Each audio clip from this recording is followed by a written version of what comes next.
Pakistani dress এবং তানাবানা শাড়ি দুটোই কিনে দেওয়ার মতো সামর্থ্য এবং মন মানসিকতা আলহামদুলিল্লাহ আমার হাজব্যান্ডের থাকলেও যখনই আমি ভাবি যে এগুলা কিনতে গেলে আমার হাজব্যান্ডের অনেক কষ্টোপার্জিত অর্থ অযথা নষ্ট হয়ে যাবে, তখন আর এদিকে আমার মন যায় না। সো হ্যালো এভরিওয়ান, আসসালামু আলাইকুম, welcome back to my another new blog. আশা করছি যে যেখান থেকে আমার আজকের ব্লগটা দেখছেন আল্লাহর রহমতে আপনারা অনেক ভালো আছেন।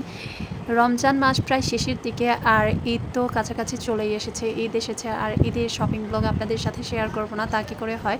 ঈদের শপিং তো আমরা অনেক আগেই শেষ করে ফেলেছি, রমজানের দুদিন আগেই আমার আর আমার ছেলের জন্য ঈদের শপিং করা শেষ হয়ে গিয়েছে। মেয়েরটা যদিও একটু পরে করেছিলাম, ছেলেরটা আর আমারটা অনেক আগেই সেরে ফেলেছি। আর সেই শপিং ব্লগটাই আজকে আপনাদের সাথে শেয়ার করেছি। ঈদের শপিং করতে আমরা চলে গিয়েছিলাম নিউ মার্কেটে, আর এখানে এসে আমরা কিছু ড্রেস দেখছিলাম। আসলে ঈদের আগেই ড্রেসের যে দাম একেবারে ধরা ছোঁয়ার বাইরে, আর যেগুলো বলছিল পাকিস্তানি ড্রেস, এগুলো আদৌ পাকিস্তানি ড্রেস কিনা সেগুলোও কিন্তু আমরা জানি না। এখন টিভি চ্যানেলগুলো খুললেই দেখা যায় যে বিভিন্ন বড় বড় শোরুম বা মার্কেটগুলো বলেন সেগুলোতে আমাদের দেশীয় পণ্যতে পাকিস্তানি ড্রেসের লোগো লাগিয়ে বিক্রি করা হচ্ছে। আর এক একটা ড্রেসের দাম মানে 5,000 টাকার ওপরে, 5,000 টাকার নিচে তো পাকিস্তানি কোনো ড্রেসই নাই। তো আমি 5,000 টাকা দিয়ে একটা ড্রেস না কিনে আমার মতে 3-4 হাজার টাকার মধ্যে আমি 2টা অথবা 3টা ড্রেস নিব। আর সামর্থ্যের মধ্যে নিজের চাহিদাগুলোকে সীমাবদ্ধ করে রাখতে পারলে কিন্তু জীবন সুন্দর। আপনার যেরকম সামর্থ্য আছে, আপনি যদি তার চেয়ে বেশি কিছু আশা করেন তাহলে কিন্তু আপনি মানসিকভাবে কখনোই শান্তি পাবেন না।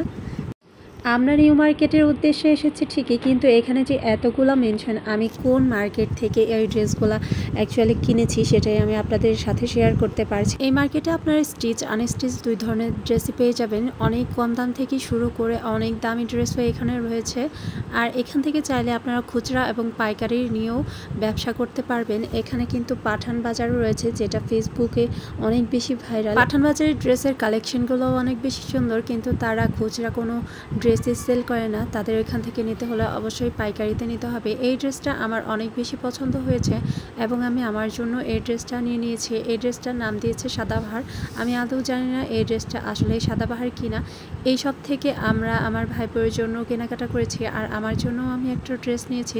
তারপর আমরা এখান থেকে চলে গিয়েছিলাম সোজা সুপার নিউ মার্কেটে। এখান থেকে আমার ছেলের জন্য কেনাকাটা করেছি। এবারে আমার ছেলের কেনাকাটাগুলো সবই আমার ছেলের পছন্দ অনুযায়ী কিন্তু হয়েছে। সালমানকে খুশি করা আসলে অনেক কষ্টের ব্যাপার, কিন্তু এবার সব কিছু ওর পছন্দ মতো হওয়াতে ও অনেক বেশি খুশি হয়েছে। কেনাকাটা করতে করতে প্রায় দুপুর 4টা বেজে গিয়েছিল, আর এখন পর্যন্ত আমার ঈদের মেন ড্রেসটাই কিন্তু কেনা হয়নি। আর এর মধ্যে আমাদের অনেক বেশি খিদাও লেগে গিয়েছিল। নিউ মার্কেটের ভেতরে অনেক খোঁজাখুঁজি করার পর আমরা অবশেষে একটা খাবারের দোকান পেয়েছি, আর এখান থেকে আমার বোনের জন্য আমরা নিয়েছিলাম তেহারি। আর সালমান যেহেতু তেহারি খেতে পছন্দ করে না, সালমানের আর আমার জন্য আমি নিয়েছিলাম হচ্ছে মোরগ পোলাও। সালমান মোরগ পোলাওটা খেতে পছন্দ করে, আমাদের মা ছেলের এটা দিয়ে হয়ে যাবে। সালমানকে আমি খাইয়ে দিয়েছিলাম। আর এর মধ্যে কিন্তু আমার ভাইয়ের বউ আর আমার ভাই শপিং করে বাসায় চলেও গিয়েছে, কারণ আমার ভাতিজি অনেক বেশি অসুস্থ ছিল।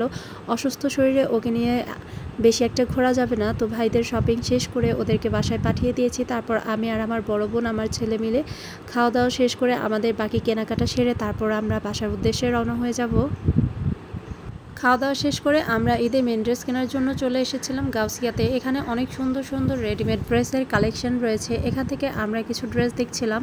এই ড্রেসগুলো অনেক বেশি সুন্দর আর দামটাও কিন্তু অনেক বেশি। এক একটা ড্রেসের দাম চাইছে 8 থেকে 9 হাজার টাকা, যেটা আমাদের বাজেট থেকেও অনেক উপরে। আর এত দাম দিয়ে ড্রেস কিনে সেটা আলমারিতে তুলে রাখার মতো বোকা মানুষ কিন্তু আমরা নই। অবশ্যই আমরা একদিন পরার জন্য এই ড্রেসগুলো এত দাম দিয়ে নিব না, কারণ এই হেভি ওয়ার্কের যে ড্রেসগুলো সেগুলো কিন্তু সচরাচর পরা হয় না। সুতির ড্রেসগুলো আপনি এমনিতে বাসায় পরে ফেলতে পারবেন, কিন্তু এই ড্রেসগুলো যে কোনো ওকেশন ছাড়া কিন্তু এমনি বাসাতে পরা যায় না, যে কারণে এই ড্রেসগুলো নেওয়া মানে একদম বোকামি ছাড়া আর কোনো কিছুই না। আমাদের কেনাকাটাগুলো রমজানের আগে শেষ করে ফেললো। আমার হাজব্যান্ড কিন্তু এখনও নিজের জন্য কোনো কিছুই নেয়নি। আসলে শুধু আমার হাজব্যান্ড নয়, প্রত্যেকটা বাবাই হয়তো এরকম, প্রত্যেকটা পুরুষ মানুষই এরকম। সবার আগে সে তার ফ্যামিলি, বউ বাচ্চা, বাবা মা তাদের জন্য ভাবে, তাদের জন্য করে কেটে শেষ হলে তারপর নিজের জন্য চিন্তা করে। আমার হাজব্যান্ডও কিন্তু তার ব্যতিক্রম নয়, সেও কিন্তু সবার আগে আমাদেরকে দিয়েছে, তারপর যদি হয় সে নেবে। এর মধ্যে আমি তাকে খুব বেশি চাপ দিচ্ছি তার নিজের জন্য কোনো কিছু একটা নেয়ার। কারণ ঈদ তো বছরে দুটোই আসে, এই ঈদের মধ্যে যদি নিজের জন্য ভালো একটা কিছু না নেয় তাহলে আর কবে নিবে।